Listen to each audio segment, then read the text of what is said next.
Joanie Harvey, directrice de l'École de musique de Chicoutimi, travailleuse culturelle.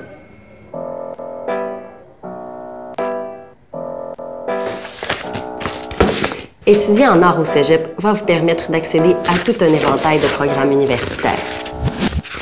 Comme des programmes liés au domaine des arts, de la culture et de la création, ou toutes sortes d'autres programmes dont le droit, l'histoire, l'archéologie, l'enseignement, les relations internationales, le journalisme, la géographie et bien d'autres. En fait, l'important, c'est de savoir que peu importe dans quel programme collégial vous allez vous inscrire, que ce soit art visuel, arts et lettres ou sciences, lettres et arts, vous pourrez vous inscrire dans n'importe quel programme universitaire qui demande un DEC ou l'équivalent sans aucun autre préalable. Un programme en art visuel au collégial vous ouvre plusieurs portes universitaires. Design graphique, enseignement des arts, publicité, animation 3D, design numérique, histoire de l'art, littérature, cinéma, théâtre, multimédia. Le programme en arts et lettres ouvre encore plus de possibilités. Animation et recherche culturelle, anthropologie, archéologie, communication, design de l'environnement, droit, économie et politique, études internationales, géographie et tourisme. Finalement, le programme Sciences, lettres et arts ouvre sur d'autres débouchés. Sciences appliquées, sciences humaines, sciences de la santé, sciences pures, sciences administratives, sciences de l'agriculture, sciences de l'éducation et encore plus. Oui, mais Joanie, avec un DEC en art, dans quel domaine je peux travailler? Au niveau de l'emploi, les possibilités se divisent en deux catégories. D'un côté, les artistes, et de l'autre, il y a le travailleur culturel. Que ce soit un designer de mode, un sculpteur, un scénographe ou un artiste peintre, ce sont tous des travailleurs autonomes.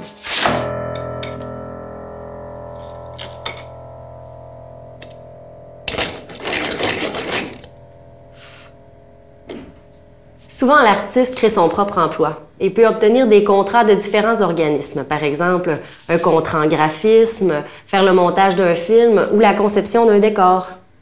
Lorsque vous êtes travailleur autonome, vous êtes votre propre patron et avez donc des horaires plus flexibles. Pour cette raison, il est important d'être discipliné et d'avoir développé un savoir-faire. D'un autre côté, un intervenant culturel, c'est quelqu'un qui travaille dans un organisme ou dans une institution culturelle. Par exemple, vous pouvez travailler pour une ville, pour une galerie d'art, pour une institution d'enseignement, pour un musée, pour un regroupement particulier ou comme agent de projet. Le marché culturel, c'est gros. Il y a un gros éventail de possibilités et de carrières et ça génère de gros budgets. Si vous hésitez encore à vous inscrire en art au collégial, dites-vous que quel que soit le champ d'études que vous choisirez à l'université, vos études en art auront été un plus. Dans un monde où l'aspect visuel est omniprésent, une multitude d'emplois valorise les gens créatifs, polyvalents, sensibles et ouverts sur le monde.